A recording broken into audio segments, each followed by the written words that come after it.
Hello, everyone. My name is Harvey Brownstone, and today our guest is a professor at the University of Southern California. He's also an author and founder and CEO of one of the world's most important charities benefiting children. His book, entitled The World is Just a Book Away, is so unique and compelling that I simply had to invite him on our show. I'm pleased to welcome Professor and humanitarian James Owens. James, thank you so much for joining us.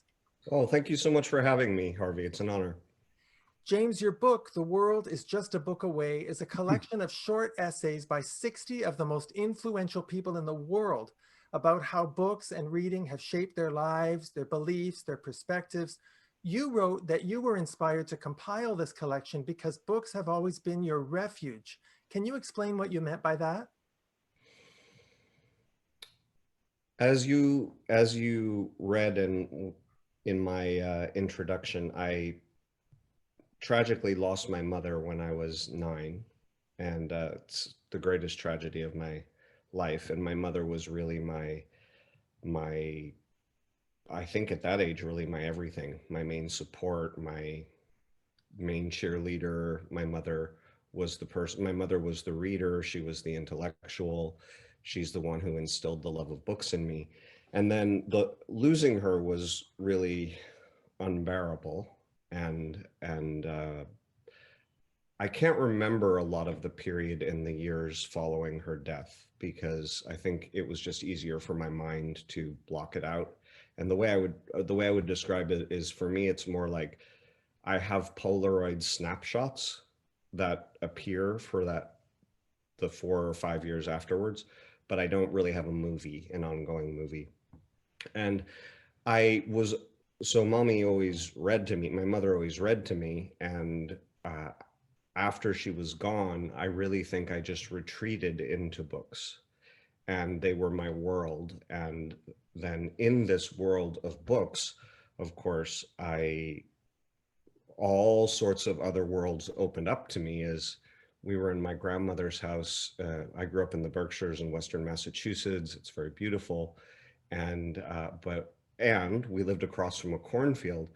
But in my mind, I would be going to India, and I would be with the tigers, or I would be in Egypt, or books just transported me into other realities. And that was really a big part of my childhood. What books were you drawn to as a young person? I I really read across the board. I remember in 5th grade I did a book report on Amelia Earhart from a small biography on her. And I think I was always drawn to the kind of adventurers and Rudyard Kipling and Treasure Island and books about pirates, and a lot of it was linked to adventure and escape, I think. The types of books that I was drawn to at that age, which then transitioned to a lot of books. In about 7th grade, I started reading much more substantial books like Gone with the Wind and Les Miserables, and then I started reading the Russians a little bit later than that.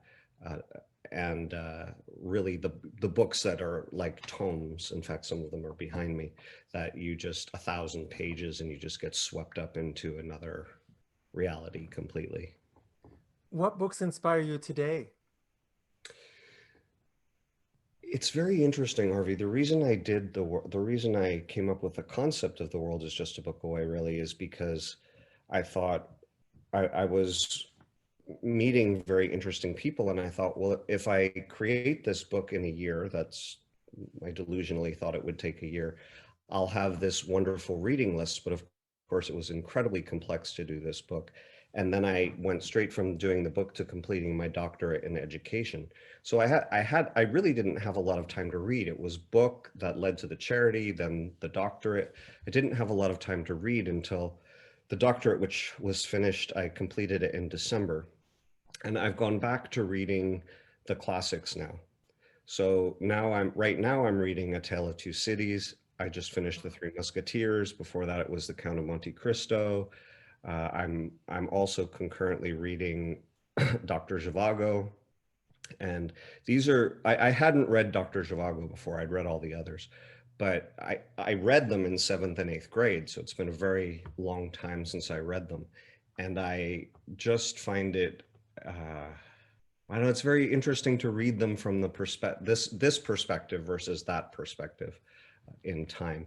And then I find myself drawn to books about spirituality, and I'm reading a book by a man named Dr. BJ Fogg called Tiny Habits, about how we do one small thing each day, which is really how the book, which took 15 years, came into being. Do one small thing each day, and the habit forms and your life changes. So it's a mixture of what I'm drawn to now would be fiction, the classics, biographies, and books about sort of self-help or spirituality. In 2002, you decided to create this anthology. Why? Honestly, I had written another book called Walk into the Stone Age about my journey to visit a tribe on the island of Siberut in Indonesia. The people, it was like stepping back in time, the way they lived and hunted with bow and arrow, and were so at peace and at one with the environment. And I was very inspired by that. It was only a week long, but I wrote a book about it. Anyway, I had all the hoopla and the agents, a wonderful agent in New York, but a lot of rejections. And then I just thought it's better if I move on to another project, but I didn't know what it would be. And then as I think I mentioned, I would, or I may not have mentioned, I would run out of ideas of what to read, because I've always been in the habit in life of reading multiple books concurrently. And usually it was 6 or 7 books I'd be reading at the same time, and I just go between one or the other depending on how I was feeling at that moment. And I was running out of ideas of what to read. So I thought, wouldn't it be a great idea to contact prominent people and ask them about the books that inspired them? And then I'd have this wonderful reading list, but also be able to capture their stories for the world. I had no idea how difficult it was or how many demands there are on these people. And I thought I would finish it in a year or two, and it ended up taking 15 years. Yes, you mentioned it took 15 years to complete and edit the book. You described it as a Herculean task. Yeah. What made it so difficult? I think many people, including myself prior to doing this, there was always the intention that the book would benefit charity. I didn't have the idea to launch a nonprofit until 2008, but that people want to help. Most people want to help, to do good in the world, but it's difficult to understand how many requests these people get to do. I'm sure you know this from doing your podcast, how many requests they get to do things every week.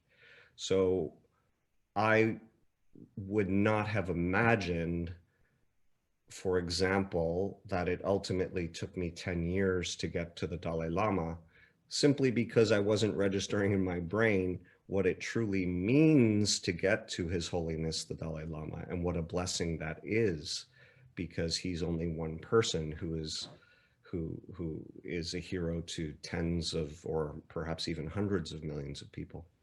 It's very challenging. And then when I started it, I didn't have so many connections. Cold calling is a difficult way to get people. It's very different when I interviewed Jane Fonda, who was referred to me by someone she admired deeply. And then I asked her for a referral, and she said, I think you should interview Ted Turner. And then when I talked to Ted Turner's office and the referral is from Jane Fonda, then of course that's easier because there's the connection. But I had to build and scaffold that over the years.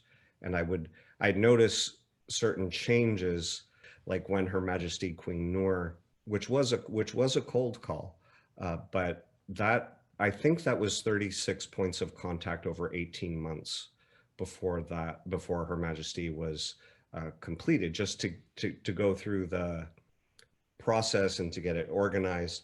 And then I noticed that it had more credibility after Her Majesty Queen Noor came on board. And then I noticed again after Senator Kennedy came on board, because people will ask, who else is in the book? And now I find when people refer to the book, they'll most often say he did a book that includes the Dalai Lama and President Gorbachev. That seems to be what people say most frequently. Well, the list of contributors to the book is absolutely mind-boggling. Everybody from the Dalai Lama to Simon Wiesenthal to Archbishop Desmond Tutu to Jane Goodall to Gorbachev, Ravi Shankar, Norman Lear, Martin Scorsese. The list just goes on and on and on.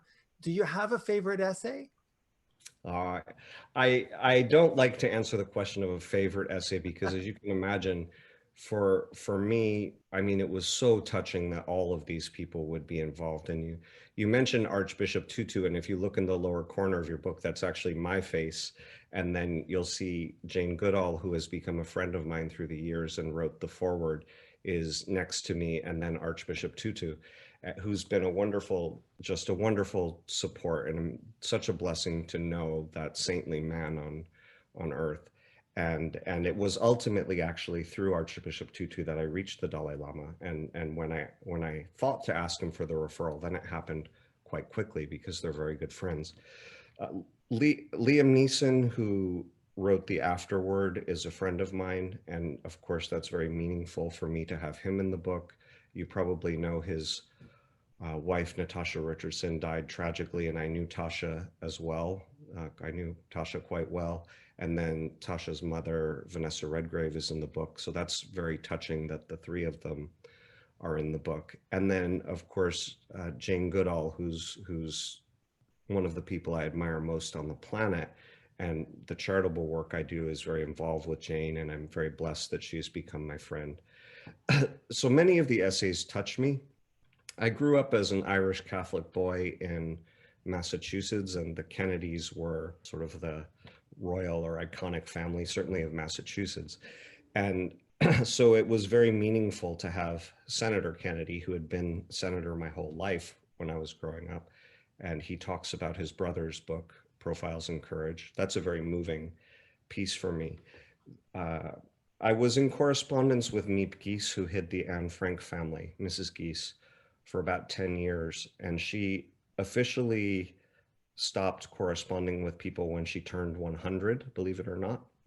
And only because I collect signed books, and I'd been in touch with her for about a decade prior to that, she very kindly agreed to be in the book. And it's a very moving essay about her not being able to save Anne's life, but saving the diary, which went on to fulfill Anne's ultimate dream of writing. I find it difficult to read that submission out loud. I get very choked up. I get very choked up when I read Simon Wiesenthal's submission out loud. And Simon Wiesenthal participated, I think it was maybe a month before he retired. He was 94, and then he retired 2 months.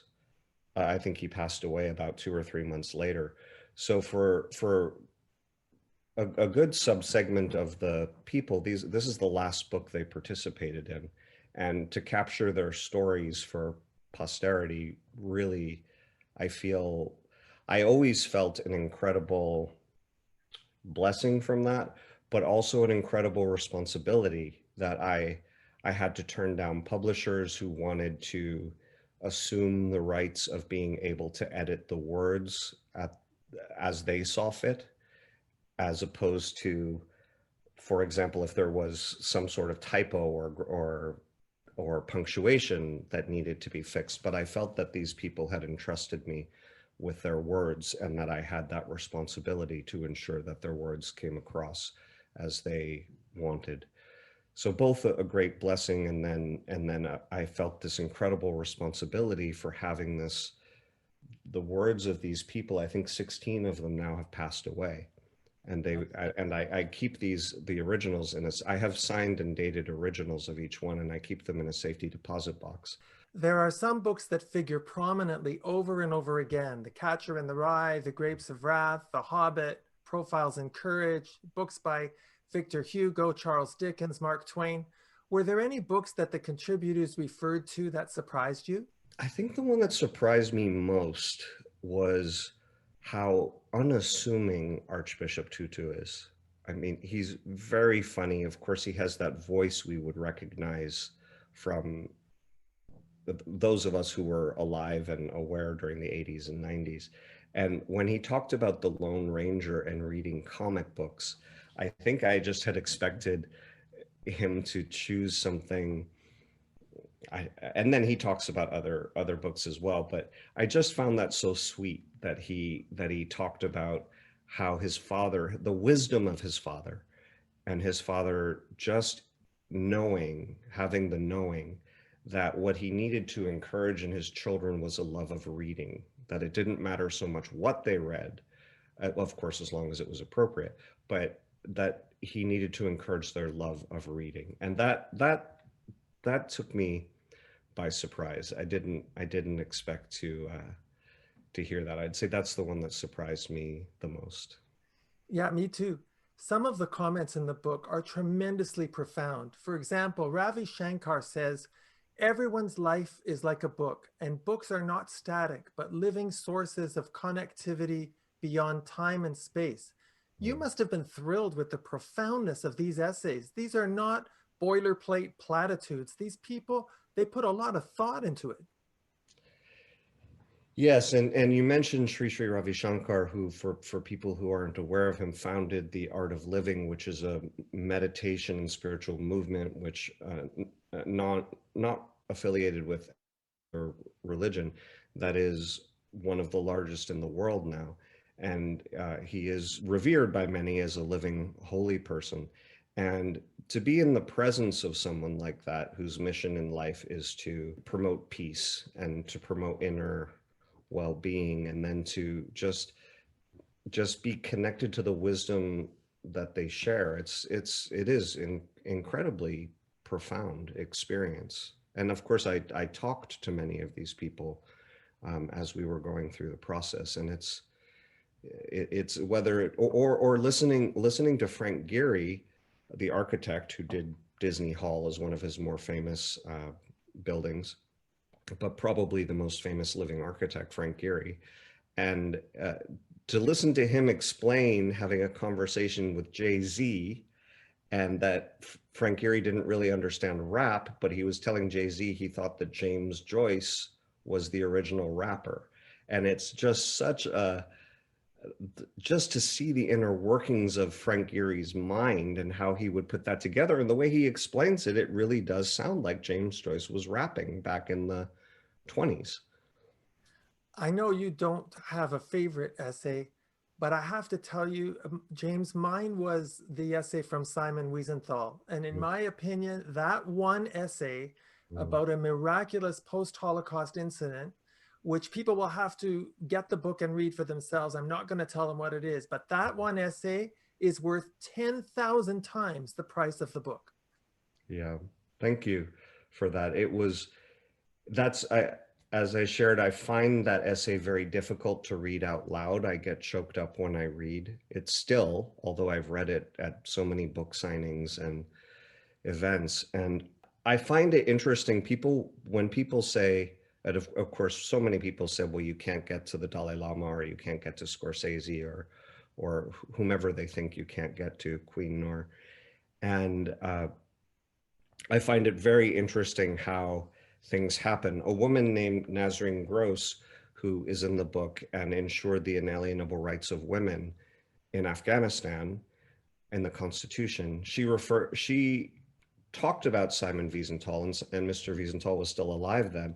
And then quite shortly after, I was at a lunch, and the Austrian Consul General to Los Angeles sat next to me, and that we just started talking, and he said, well, I don't know, but give me a letter and I'll put it in the diplomatic pouch and we'll send it to Vienna.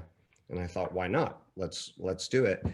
And then about a month later, maybe, I got an envelope in my mailbox. I don't even think there was a return address, handwritten on the front, and it was one page. And I do speak German, not as well as I used to. It was in German. I needed someone's help translating it, and Mr. Wiesenthal wrote, I'm sure that in German, I'm sure that you can find an adequate translation. I hope this suits your purposes for the book. And that's really a treasure, that document, which is in the safety deposit box. Yes, it quite very, very moving, and a man who really dedicated his life to a mission until he was, I believe, 94 when he retired and then passed away.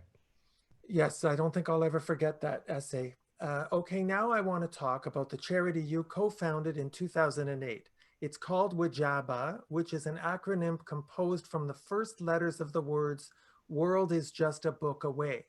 Tell us what this charity is about and why you created it. I feel like I was guided to create it. That might sound a little woo-woo, but but I remember standing in my living room and just feeling very overwhelmed that I was given the privilege of contact with all these people.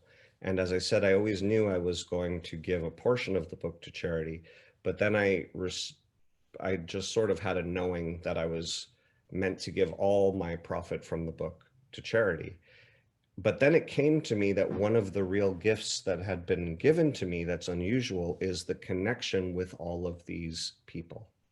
And I thought if I could start something for children and tap into that energy, then potentially something really amazing could happen.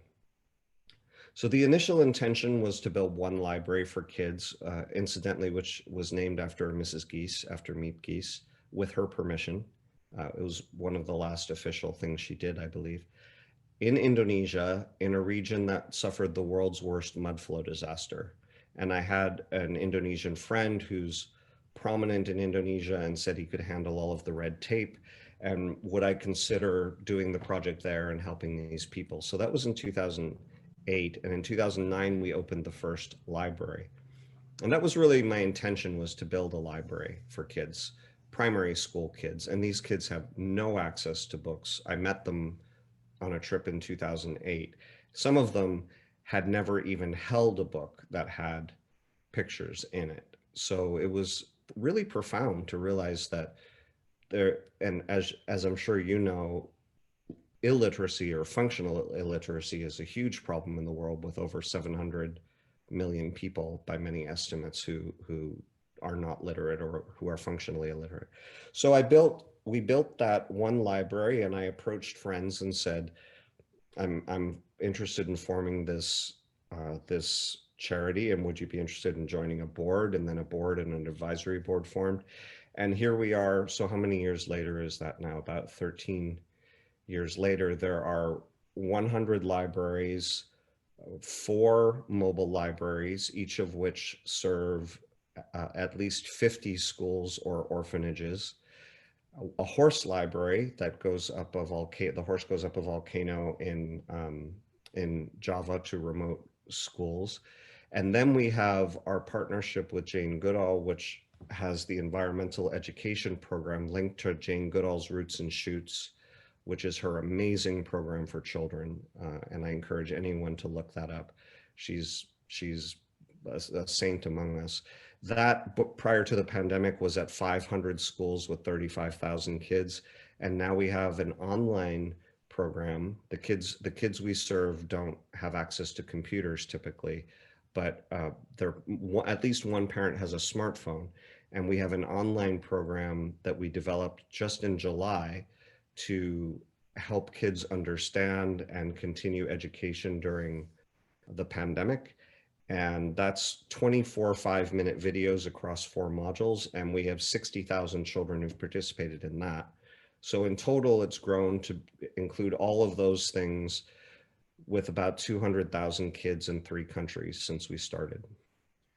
Numerous studies conducted throughout the world have shown that when we promote literacy, we are actually combating poverty. Isn't that right?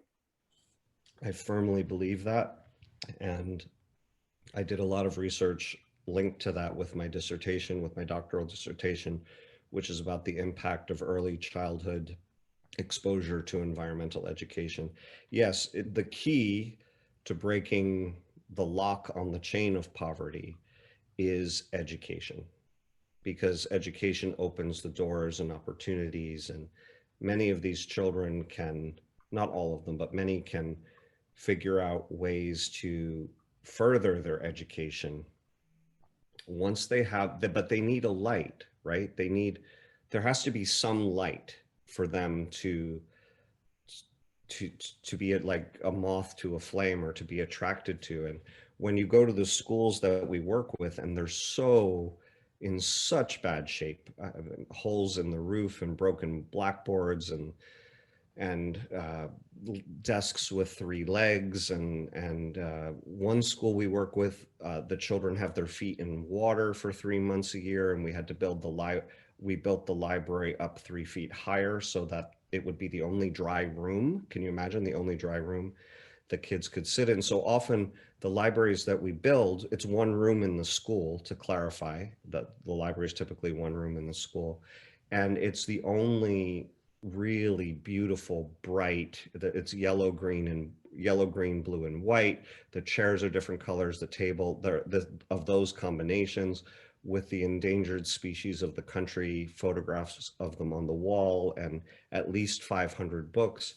And then these end up also serving as places for after school activities, for kids to do their homework, even for community centers. And I believe that when the children see that as a possibility, and you should see their eyes when they look at the room. It's almost like when the Wizard of Oz turns from black and white into Technicolor. Because you open the doors and you can just see this look on their faces, like, wow, this, because they had seen the room before, or the area, or sometimes it's a separate building before, and it's like it really feels like they're entering into this magical space. And of course the kids are so amazing, and I just feel very blessed to be a part of doing something that brings a point of light into their lives that they can leverage to go forward. We interviewed one boy who was at the original opening in 2009 at the Miepke's Library, who's gone on to study technology. And he talked about reading a biography, and they're very short biography, they're for kids, right? Primary school kids, about Bill Gates and how much that inspired him. And that he also shared that he read every book in the library. And so these kids, they really have the desire, they really want to learn, they really want to go to school, they really want to better themselves. And if we can just be part of providing more tools for them to do that. And we do that in Indonesia, in Mexico, and then we have a few pilot libraries. We have 3 pilot libraries in Los Angeles. I want to quote something to you that you wrote that really moved me. You said, "I know that many of the children live in heart-wrenching circumstances. I know that WIJABA won't change the lives of all these children, but for many of them, our libraries, books, and educational programs will fuel dreams of becoming doctors and nurses, engineers and architects, firefighters and teachers, farmers and scientists, even presidents." James, that is such a poignant statement, because you've juxtaposed the wish that you could do more with the hope that you're still doing a lot. Thank you, Harvey. It's interesting for me to hear you read that, because as you probably know, with many people, once you finish a book, it's so much work, and the editing is such an arduous process that you don't really go back and read it that often. I haven't gone back and read my own book that often, and what you quoted from me is how I feel. And the way when I talked to Jane Goodall about this, and how she remains inspired at 87 and does the work she does for millions of people, what I said to her is, I realize that I'm just one raindrop in an ocean of need, or I represent one raindrop, even, because then you have, obviously there's the whole board and the advisory board and the donors who make all of this possible. None of it would be possible without them. So it's not even that I'm the raindrop. I represent one raindrop in an ocean of need, but I'm determined to be the best raindrop I can be. That's how I look at it. Well, for me, there's a real sense of karma that a book about the importance of books is bringing in money to buy books for children who don't have any. Isn't that beautiful? Yeah, it's really very karmic.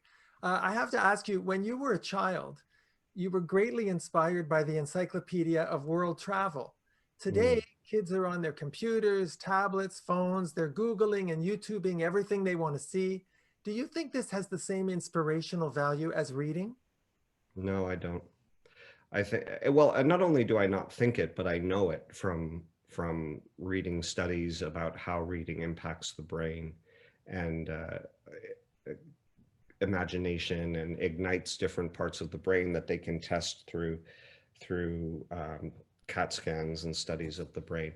No, I think it, and even for myself, for example, when I was doing my dissertation, I just couldn't read anymore, and I would binge watch.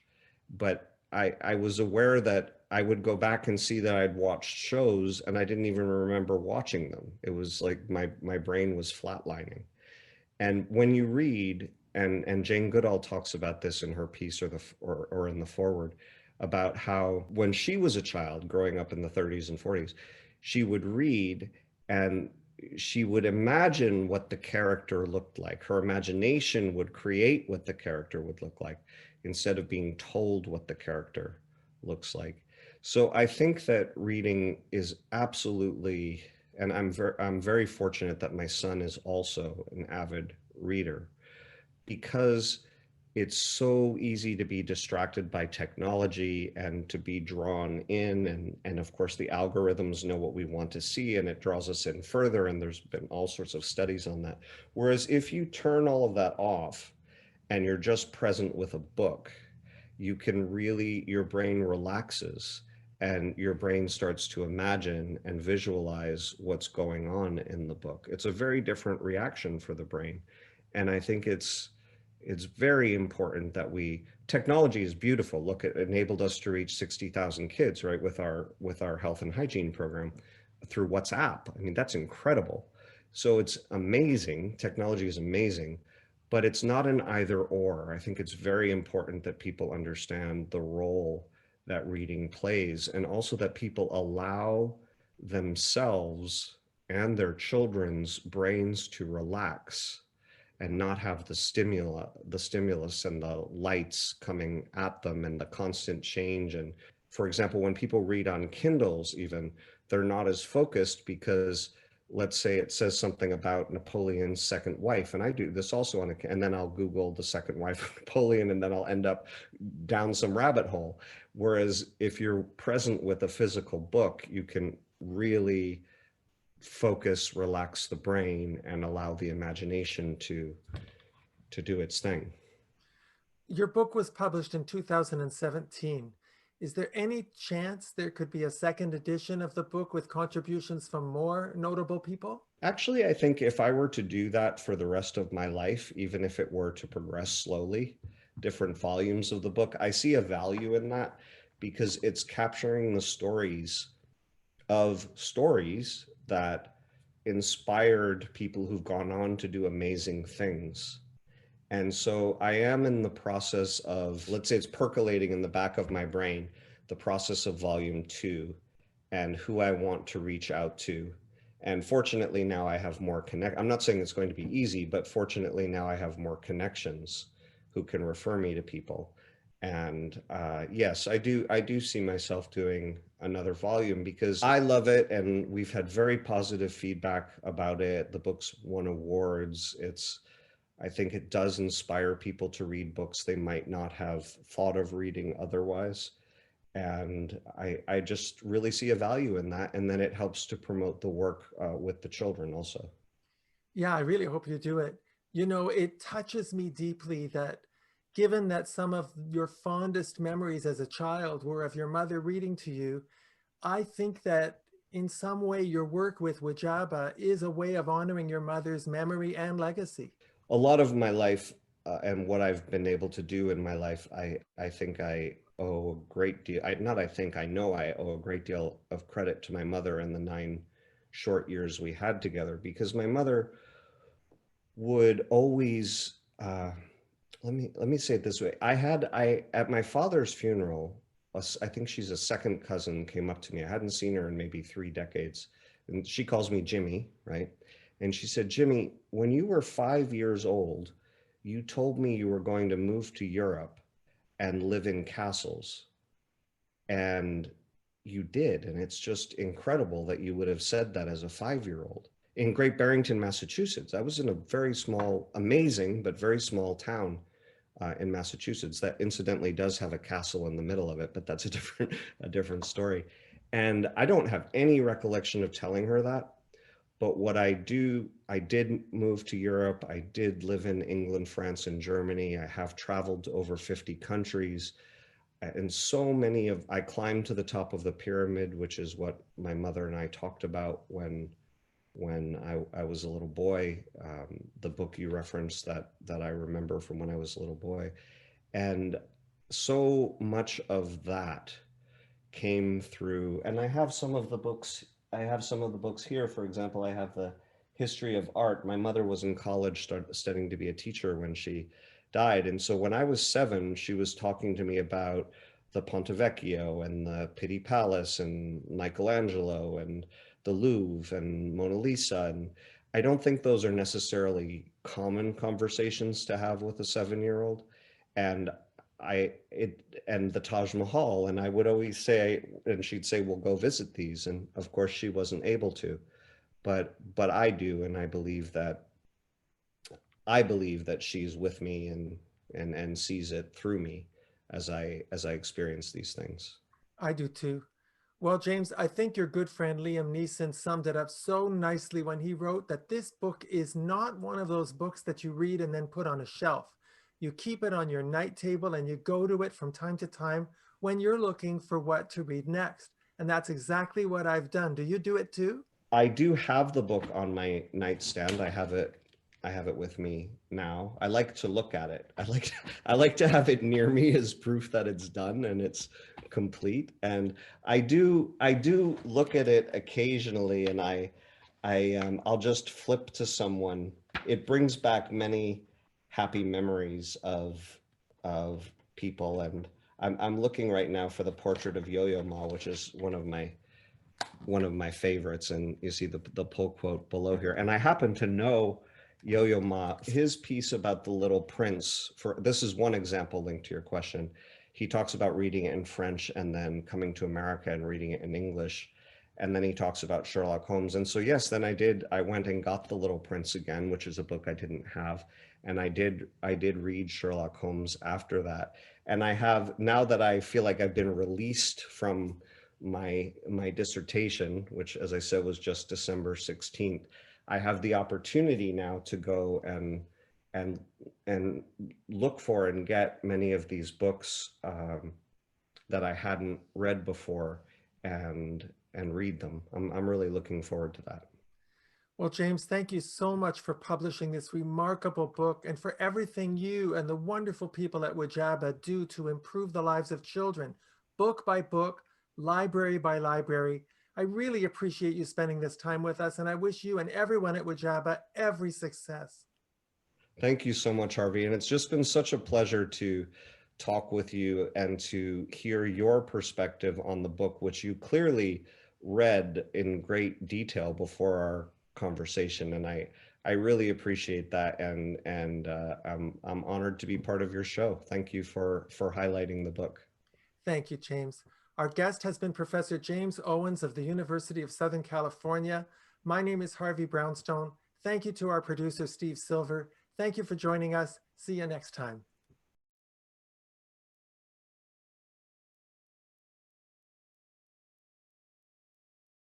Remember to subscribe to the Harvey Brownstone Interviews YouTube channel, and be sure to check out more great interviews with Harvey Brownstone on harveybrownstoneInterviews.com.